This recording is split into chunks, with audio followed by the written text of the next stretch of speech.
Assalamualaikum warahmatullahi wabarakatuh. Alhamdulillahirabbil alamin. Segala puji hanya bagi Allah Subhanahu wa taala yang telah memberikan kita kesehatan dan kesempatan hingga pada pagi hari ini. Halo teman-teman semuanya, kami dari kelompok SA kelas 10 MP4 di bawah bimbingan Bapak Ansor ingin berbagi ilmu tentang tema yang insya Allah sangat bermanfaat bagi kita semua loh, yaitu dengan tema meneladan peran ulama dalam penyebaran agama Islam di Indonesia. Masuknya Islam di Indonesia. Sebelum datangnya Islam, sekitar abad ke-7 hingga ke-12, sudah banyak kerajaan Hindu-Buddha yang berdiri di Indonesia. Penyebaran Islam di Indonesia membutuhkan kurun waktu yang cukup lama, karena keadaan geografis Indonesia yang terdiri dari pulau-pulau. Agama Islam mudah diterima di Indonesia karena syarat-syaratnya yang mudah. Selain itu, Islam juga menghapuskan kasta-kasta dalam masyarakat. Tidak ada perbedaan antara manusia satu dengan yang lainnya, entah karena kondisinya sebagai orang kaya, miskin, berpendidikan, dan lain sebagainya. Semua dianggap sama. Berkaitan dengan sejarah perkembangan Islam di Nusantara, terdapat beberapa teori yang membahas tentang hal tersebut, yaitu teori Makkah. Teori Makkah mengatakan bahwa masuknya Islam ke Nusantara langsung dari Arab atau dari kota Makkah. Rute pelayaran yang digunakan untuk penyebaran Islam ke Indonesia dari Arab sebagai berikut. A. Rute selatan, Arab, Makkah, dan Madinah, Yaman sampai Gujarat, sampai Sri Lanka, dan Indonesia.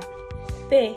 Rute utara, Arab, Makkah, dan Madinah, sampai Damaskus, sampai Baghdad, sampai Gujarat, pantai barat India, sampai Sri Lanka, dan Indonesia. Teori Gujarat. Teori Gujarat dikemukakan oleh Snow Horgrons. Teori Gujarat menjelaskan bahwa Islam masuk ke Indonesia melalui jalur perdagangan antara Indonesia dan Kambai atau Gujarat, India sekitar abad ke-13. Teori Persia. Umar Amir Hussein dan P.A.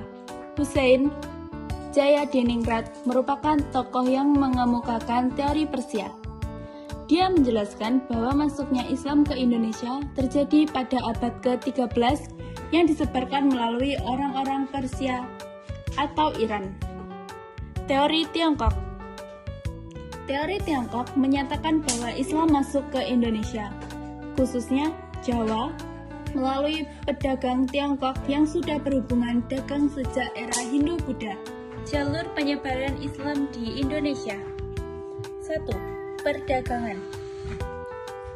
Dakwah melalui jalur ini sangat menguntungkan bagi perkembangan Islam karena terlibat dalam perdagangan tidak hanya masyarakat bawah, tetapi juga para bangsawan.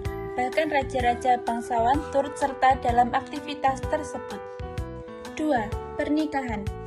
Para saudagar muslim memiliki status sosial yang lebih baik daripada kebanyakan pribumi, sehingga para putri bangsawan pribumi tertarik untuk diperistri oleh saudagar-saudagar itu.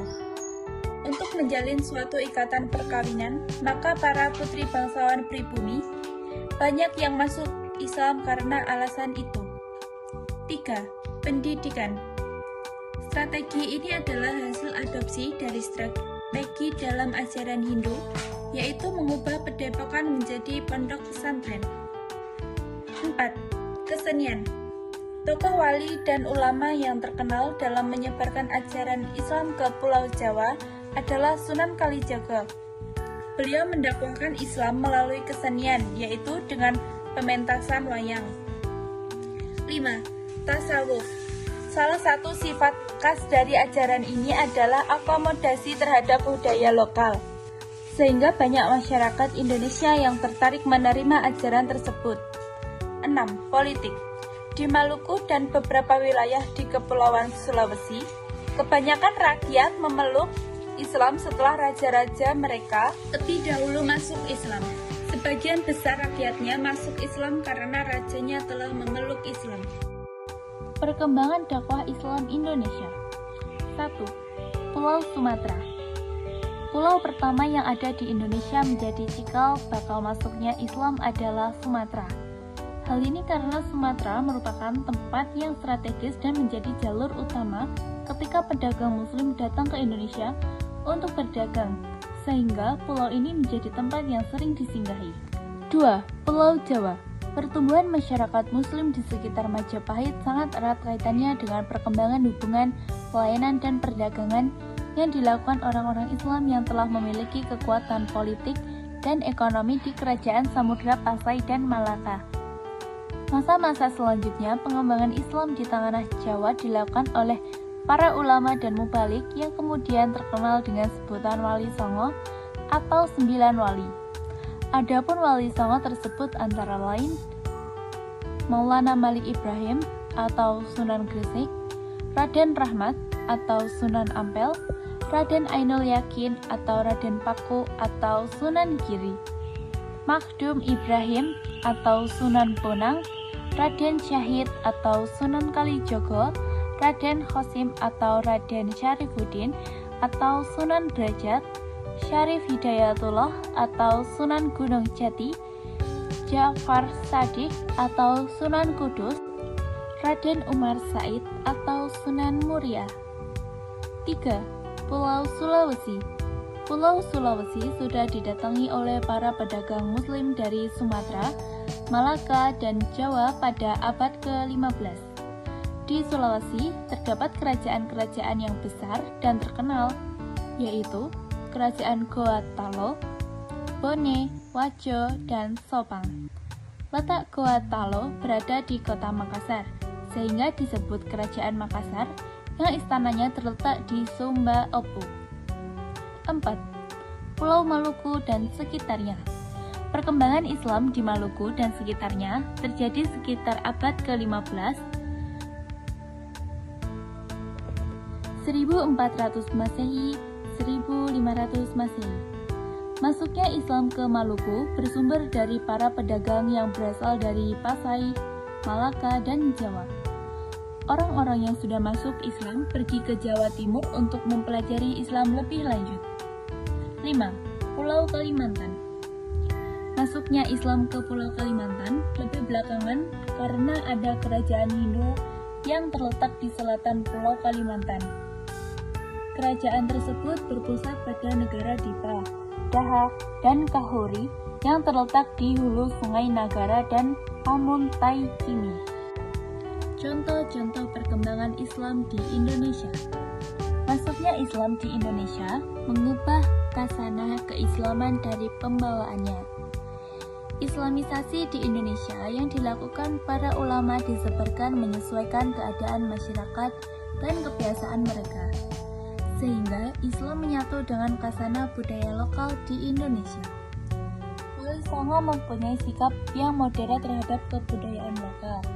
Mereka mengadopsi dan melakukan penggabungan kebudayaan dan tradisi lokal atau akulturasi dan mengisinya dengan nilai-nilai Islam. 1. Sunan Gresik Maulana Malik Ibrahim. 2. Sunan Ampel Raden Rahmat.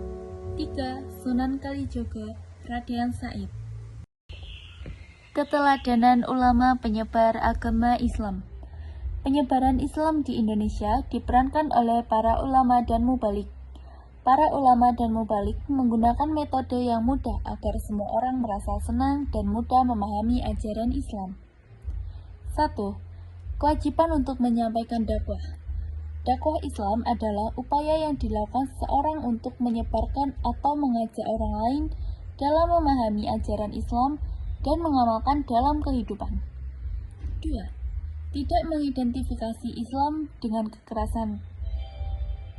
Islam adalah agama yang penuh kasih sayang.